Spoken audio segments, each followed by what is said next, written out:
এই বাগানে এই গাছগুলোর ভেতরে একটি ফল, নাম হলো হযরত মুহাম্মদ কি বলতে হয় সাল্লাল্লাহু আলাইহি ওয়াসাল্লাম কিভাবে ফুটন্ত গোলাপের ন্যায় আমাদের কাছে ধরা দিয়েছে দেখেন।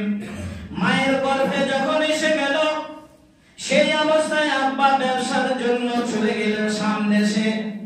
দীর্ঘ সময় ব্যবসা করে বাড়ি ফিরবেন, আর বাড়ি ফিরতে পারলেন না। ওই জন্য বিশ্ব নবী আমার আপনার আমার মতো মানুষকে শিখিয়ে দিয়ে গেলেন, যখন তুমি বাড়ি থেকে বার হবে, যখন বিদেশে রওনা দেবে, যখন তুমি ব্যবসা করতে যাবে, চাকরি করতে যাবে, মাঠে যখন তুমি চাষ করতে যাবে, তুমি বাড়ি থেকে যখন বিদায় নেবে, তোমার স্ত্রী, তোমার ছেলে, তোমার মা বাবাকে স্মরণ করিয়ে দাও, সালামের বিনিময়ে দোয়া নিয়ে নাও। এবার এই পদ্ধতিতে তুমি রওনা দাও। পদ্ধতিটা কি? আমাদের পদ্ধতি হলো কোথায় গাউলি কোদালি আছে, কোথায় ফালের নামায় হালের ফাল আছে, কোথায় ই আছে সে আছে, চাষের আসবাবপত্র নিয়ে আমরা এটা নিয়ে বিদায় নেই। আল্লাহর নবী বললেন না না না, সুবহানাল্লাহ বিসমিল্লাহি তাওয়াক্কালতু আলাল্লাহি লা হাওলা ওয়ালা কুওয়াতা ইল্লা বিল্লাহ। এই শব্দ বলার পরে যদি তুমি পায়ে যদি হেঁটে যাও, ওখান থেকে তুমি তাসবিহ করতে করতে শুরু করো। যদি যানবাহনের উপরে আরোহণ করো, তাহলে আরেকটা পদ্ধতি শিখিয়ে দিলেন, সুবহানাল্লাযী সাখখারা লানা হাযা ওয়া মা কুন্না লাহু মুকরিনিন ওয়া ইন্না ইলা রাব্বিনা লামুনকালিবুন। এর উপরে আরোহণ করো, চাই তোমার 2 চাকা হোক, 4 চাকা হোক, 3 চাকা হোক, কিংবা উটের উপরে, গাধার উপরে, ঘোড়ার উপরে, যার উপরে হোক না কেন, যে কোনো যানবাহনে তুমি আরোহণ করো না কেন, এই রাসূলের পদ্ধতিতে তুমি বার হয়ে যাও। তুমি আল্লাহর জিম্মেদারি হয়ে গেলে, তোমার অ্যাক্সিডেন্টে মৃত্যু হলো, তুমি জান্নাতে যাবে, তোমার সাপে কামড়ে হলো জান্নাতে যাবে। তুমি যদি কোনো রোগের কারণে যদি তোমার মৃত্যু হয়, তবু তুমি আল্লাহর জিম্মেদারি চলে যাবে। আত্মীয় স্বজন যখন শুনে নেবে, তারা আবার চুপ না থাকতে পেরে আবার একটা শব্দ ব্যবহার করবে, ইন্না লিল্লাহি ওয়া ইন্না ইলাইহি রাজিউন। আল্লাহর নবীর আব্বাজি আব্দুল্লাহ যখন শাম দেশ থেকে আর বাড়ি ফিরতে পারলেন না, মারা গেলেন। কমপক্ষে আজকে দিনে দুঃখটা প্রকাশ করে দিই একবার, ইন্না লিল্লাহি ওয়া ইন্না ইলাইহি রাজিউন। এবার আব্বা চলে গেলেন, মায়ের পেটে 6 মাস বয়স হয়েছে, এখনো আসার সময় হয়নি। হঠাৎ করে যেদিন প্রসব বেদনা শুরু হয়েছে, মাঝে আবার একটু কেটে দিলাম। এবার প্রসব বেদনা যেখানে শুরু হয়েছে, ওই ঘরের ভেতরে, মক্কার মাটিতে ঘরের ভেতরে বসে, তখন দুটো বিষয় সামনে রেখে মা আমেনা দুটি বিষয়, দুটি ব্যথার কথা সামনে জাগরণ হয়ে গেল। নাম্বার 1 হলো, মারা জানে, সারা পৃথিবীর সমস্ত মা জানে, সন্তান দুনিয়ায় আসার আগে যে ব্যথাটা ওঠে, যন্ত্রণাটা শুরু হয়, সারা পৃথিবীর কোনো মানুষকে ভাষায় সে বোঝাতে পারবে না। এমন একটা কষ্ট, এমন একটা দুঃখ, এদিকে একটা কষ্টের কথা। নাম্বার 2 হলো, আমার পেট থেকে যে সন্তানটা ভূমিষ্ঠ হবে, দুনিয়ায় মুখ দেখাতে চলেছে, ওই সন্তানের মুখটা দেখে যে সর্বপ্রথমে খুশি হবে, আনন্দ লুটবে, সেই মানুষটা আমার বুক থেকে আজকে চলে গেছে। মানে কি, আমার স্বামীজি আব্দুল্লাহ চলে গেছে, দুনিয়ার বুকে নাই। তাই দুটি দুঃখ, বেদনা, কষ্ট সামনে রেখে ঘরের ভেতরে যন্ত্রণায় ছটফট করছে। আর দরজায় দাঁড়িয়ে আছেন তার শ্বশুর মশাই আব্দুল মুত্তালিব, তিনি দরজায় দাঁড়িয়ে আছেন এই জন্য যে তায়েফবাসী থেকে অনেক মানুষ আজকের দিনে নয়, এরকম প্রতি সময় প্রতিদিন আসতেই থাকে। তারা এই জন্য আসে, তারা গরিব শ্রেণী নয়, তারা পয়সাওয়ালা ঘরের মানুষ। তারা এই আরবের ভূমিতে আসে, আর সন্তান যাদের জন্মগ্রহণ করে, ওই ছোট্ট ছোট্ট ছেলে মেয়েদেরকে নিয়ে গিয়ে তারা টাকার বিনিময়ে তারা মানুষ করে আবার ফিরিয়ে দেয়। আব্দুল মুত্তালিব এখন দরজায় অপেক্ষা করছেন। কিসের অপেক্ষা করছেন? তায়েফবাসী এই পথ দিয়ে চলে যাবে, আমি কি করে বলি আমিনাকে যে তুমি দরজায় দাঁড়াও? সে তো দুর্বল মানুষ।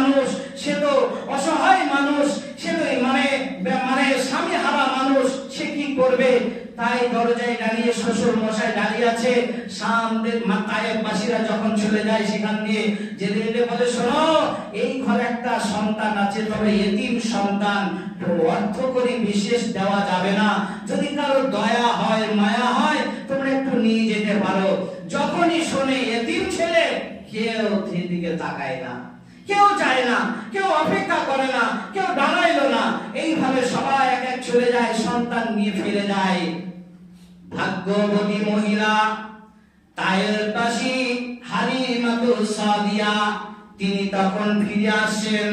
ফিরে আসার মুহূর্তে স্বামী আর স্ত্রী আলাপ হয়ে গেল, মাশওয়ারা হয়ে গেল। বলল, স্বামীজি, শূন্য হাতে ফিরে যাওয়া থেকে ওই যে এতিমের খবরটা প্রথমে আমরা পেয়েছি, ওই এতিমটা আমরা দেখবো, দেখতে যদি সুন্দর হয়। কার জন্য বলছেন গো? দেখতে যদি সুন্দর হয়, দেখতে যদি একটু মনের মতো হয়, ভালো লাগে, তাহলে এতিম হলেও শূন্য হাতে না ফিরে আমরা চলো দুজনাই সন্তানটাকে নিয়ে ফিরে যাব।